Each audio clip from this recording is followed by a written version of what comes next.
ভালো মানুষকে ভোটের মাধ্যমে নির্বাচিত করতে চাই।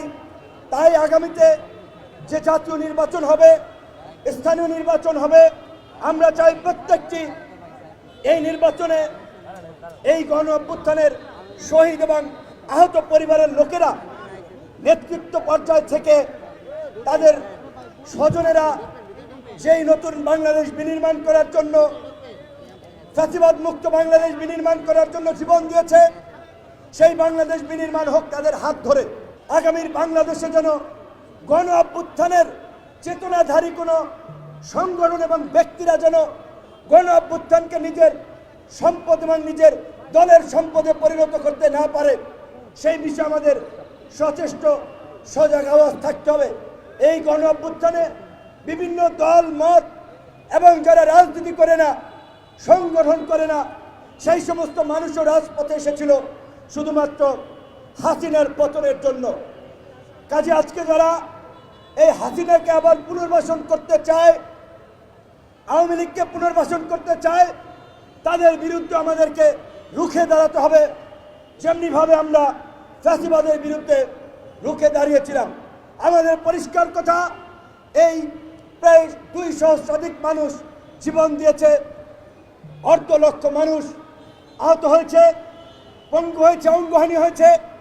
যেই আওয়ামী ফ্যাসিবাদের বিরুদ্ধে লড়াই করতে গিয়ে সেই আওয়ামী ফ্যাসিবাদকে যারা পুনর্বাসনের কথা বলবে, আওয়ামী ফ্যাসিবাদকে যারা নির্বাচনে অংশগ্রহণের কথা বলবে, আওয়ামী ফ্যাসিবাদের যারা রাজনীতির পক্ষে কথা বলবে, আমাদের নতুন লড়াই হবে তাদের বিরুদ্ধে।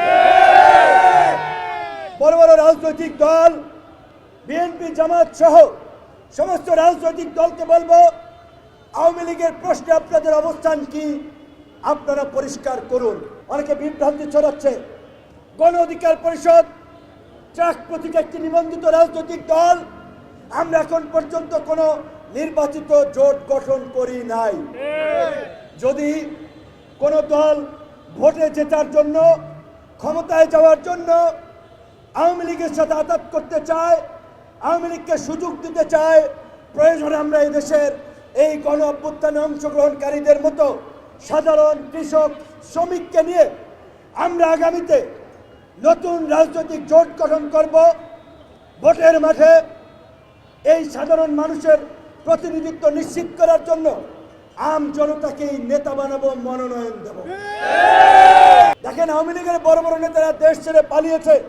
যারা দেশের মধ্যে আছে তারা সালমান এফ রহমানের মতো মাথা ন্যাড়া করে, দাড়ি মোছ কামাইয়ে, লুঙ্গি গামছা পইরা শ্রমিকদের মতো ঘুরে বেড়াইতেছে। আর কিছু লোক ফেসবুক এবং ইউটিউবে হুমকি দিচ্ছে, রাতে মিছিল করছে, রাতে স্লোগান দিয়ে ভিডিও আপলোড করছে ফেসবুকে। আমাদের কথা পরিষ্কার, কোন এই ফ্যাসিবাদের শক্তিকে যদি আপনারা মিছিল করতে দেখেন, মিটিং করতে দেখেন, আপনারা প্রতিহত করবেন, বাইন্দা রাখবেন, আমাদেরকে খবর দিবেন। আমরা আপনাদের সাথে যোগদান করে তাদেরকে উচিত শিক্ষা দেব। এই বাংলাদেশে সকল মানুষ রাজনীতি করবে, বাম ডান সকলের রাজনীতি করার অধিকার আছে। গণহত্যাকারী আওয়ামী লীগের রাজনীতি করার অধিকার নাই। দেশের জনগণ তাদের পাশে না থাকলেও ভারতীয় দাদারা তাদের পাশে দাঁড়াচ্ছে। কাজেই এর মধ্যে দিয়ে পরিষ্কার, আওয়ামী লীগ প্রকৃত অর্থে এই দেশের মানুষের কোনো রাজনৈতিক দল না। এদেশের মানুষের জন্য রাজনীতি করে নাই, তারা ভারতীয় এজেন্ডা বাস্তবায়ন করার জন্য এই দেশে রাজনীতি করেছে।